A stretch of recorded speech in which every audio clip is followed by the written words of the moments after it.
pour l'intention de vous présenter mon sac d'évacuation kit de survie. Un sac d'évacuation, les amis, qu'est-ce que c'est? C'est un sac qui contient du matériel qui va pouvoir vous apporter du confort et va faciliter votre évacuation. Vous allez me dire pourquoi évacuer. Vous pouvez évacuer votre domicile dans plusieurs cas. Imaginons une catastrophe naturelle, une inondation, un tremblement de terre, un feu. Vous pouvez également quitter votre domicile pour des causes sanitaires telles qu'une épidémie, une contamination de l'air. Mais il y a aussi des causes telles que des conflits ou une guerre civile. Ce sac doit être à portée de main. Le mien est au pied de mon lit. Vous pouvez l'emmener dans votre véhicule lorsque vous êtes en déplacement, l'emmener dans votre lieu de travail. Il faut vraiment que ce soit un sac qui soit près de vous. Pour moi, un sac d'évacuation, c'est un sac qui se veut léger, compact et résistant. Pour ma part, j'ai choisi un sac type tactique, un sac militaire, un sac d'un volume de 35 litres. Pour moi, le volume d'un sac d'évacuation doit être compris entre 35 et 50 litres. Pas au-dessus, ça sert à rien. Donc on a l'habitude de voir des vidéos avec de gens qui se préparent avec des sacs de 70 litres à 25-30 kg.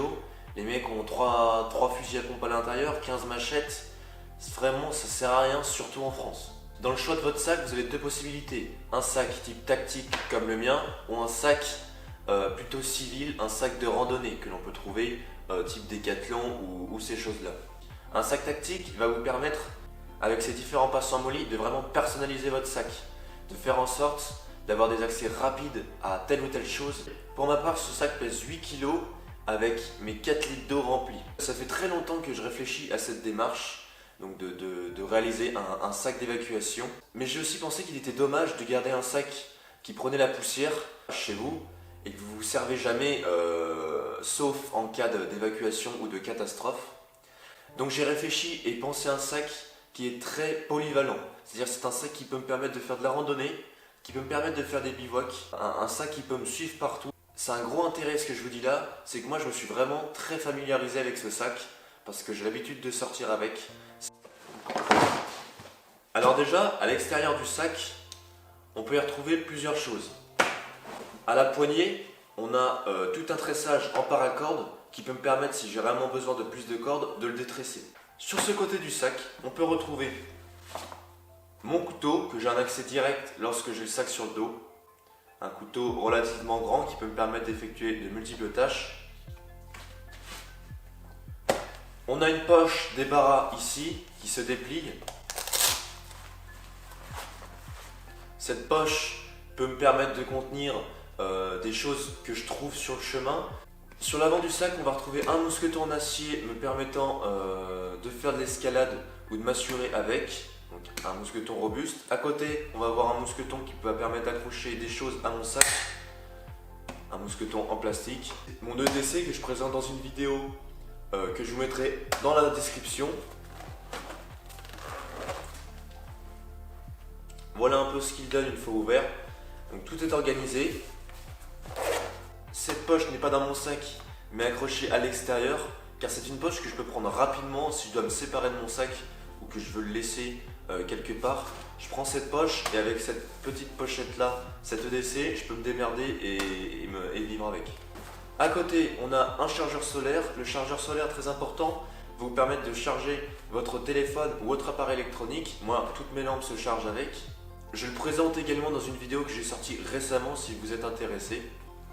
Ici à côté, j'ai mon tatou. Donc le tatou, c'est un couteau multifonction, donc de l'armée, avec des couverts pour pouvoir manger.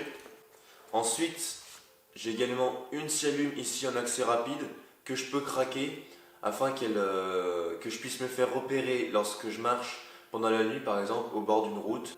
C'est quelque chose qui peut me permettre de me signaliser et la signalisation est un point très important dans la survie. De l'autre côté du sac, on va pouvoir retrouver un reel 100,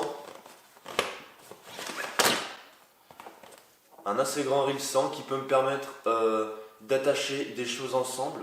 Par exemple, de laisser une porte fermée, de verrouiller une porte. Je peux également attacher quelqu'un, ça fait office de menottes. Enfin, on peut faire toutes choses avec. Au cul du sac, on a une corde commando. Et enfin, derrière le sac, on a une poche camelback où j'ai inséré une camelback de 3 litres. L'avantage de ça, c'est qu'une fois que c'est vide, ça ne prend pas de place et ça vous permet de boire tout en vous déplaçant.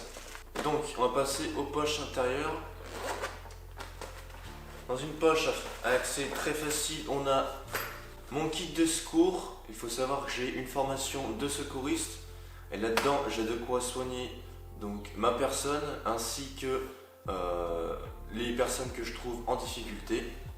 Dans la poche devant, j'ai une lampe frontale,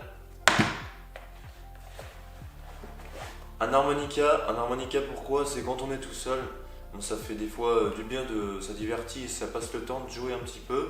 Et puis si par exemple on est évacué dans un gymnase ou dans un endroit, bon, ça peut peut-être réunir les gens et c'est toujours sympa. Les doubles des clés de ma voiture,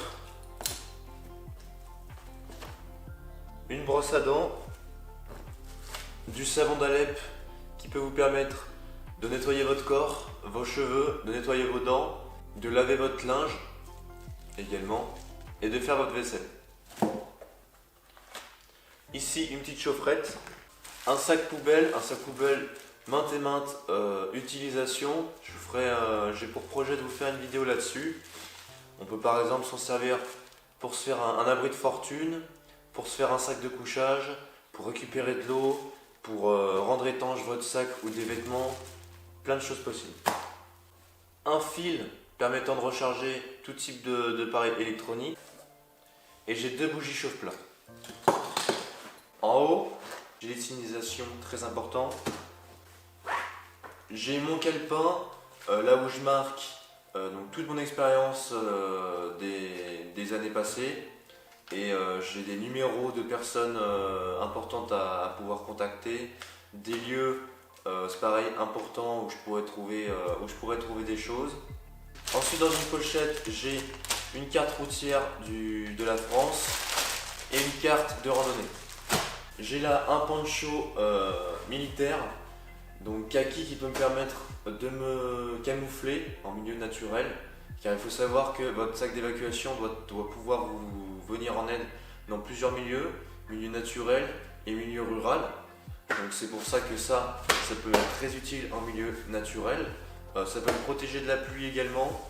J'ai du cordage à l'intérieur et voilà, je peux me faire un abri et plein de choses. Et dernière poche,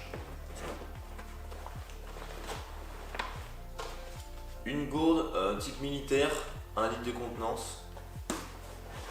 Mon kit popote qui peut me nourrir convenablement pendant 24 heures et si je me rationne durant 72 heures. Je présente dans une vidéo que j'ai déjà réalisée, je vous mets le lien dans la description si ça vous intéresse de le voir. J'ai ici un sac de couchage relativement compact. Et dernière chose, une pelle. Donc vous allez me dire, et je le sais, en tant que pelle, ça sert à rien dans un sac d'évacuation. Sauf que cette pelle, j'ai déjà présenté dans une vidéo d'ailleurs également, je vous mettrai le lien dans la description. Cette pelle, en fait c'est une pelle de survie qui comprend de quoi allumer du feu, elle comprend une boussole. Je peux couper du bois parce qu'il y a un couteau, une scie à l'intérieur et avec la pelle en fait, comme elle est tranchante, je peux me défendre. Ça peut être un moyen de défense et je peux aussi couper du bois avec la pelle et bien sûr en tant que pelle creuser.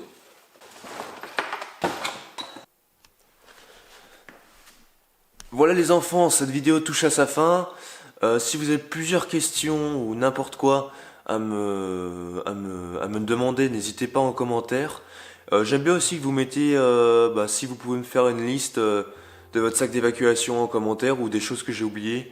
Voire même si vous avez fait des vidéos pour ceux qui ont des chaînes. Sur vos chaînes YouTube, mettez-les en lien dans les commentaires, je les referai monter en description. Ça peut être sympa de partager toutes nos idées et voilà, c'est un peu le but. Voilà, n'hésite pas à partager la vidéo si tu l'as aimé, mets un petit like et puis si c'est pas déjà fait, abonne-toi, comme ça tu seras au courant de mes nouvelles aventures et de mes nouvelles vidéos. Allez gars, je te dis à plus.